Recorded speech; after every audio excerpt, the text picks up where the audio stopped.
ஈரோடு அப்படின்னு எடுத்துக்கிட்டாவே ஜவுளிக்கு பெயர் போன ஒரு இடம். திங்கட்கிழமை தோறும் இங்கே பெரிய அளவில் சந்தையானது நடைபெறும்.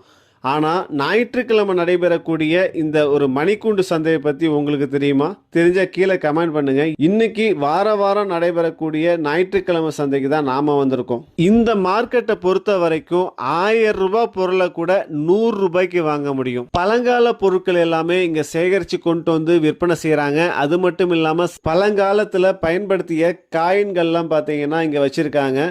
இந்தியன் கரன்சி இல்லாமல் அனைத்து நாடுகளுடைய கரன்சி அத்தனையுமே இங்கே கிடைக்கும். இப்படி இங்கே நிறைய பொருட்கள் விலை மலிவாக கிடைக்குதுங்க. ஞாயிற்றுக்கிழமை நீங்கள் ஃப்ரீயாக இருந்தீங்கன்னா கண்டிப்பாக இந்த மார்க்கெட்டுக்கு வந்து விசிட் பண்ணி பாருங்கள். இந்த மார்க்கெட் ஆனது காலையில் 5 மணிக்கெலாம் ஆரம்பித்து 9 மணிக்கெலாம் முடிஞ்சிடும். வேறு எதுவும் தகவல் உங்களுக்கு தெரிஞ்சுக்கணும்னு நினச்சிங்கன்னா கீழே கமெண்ட் பண்ணுங்கள். நம்மளுடைய தமிழ் வழிகாட்டி யூடியூப் சேனலை லைக் பண்ணிக்கங்க, ஷேர் பண்ணிக்கங்க, சப்ஸ்கிரைப் பண்ணிக்கங்க. அடுத்த வீடியோவில் பார்க்கலாம்.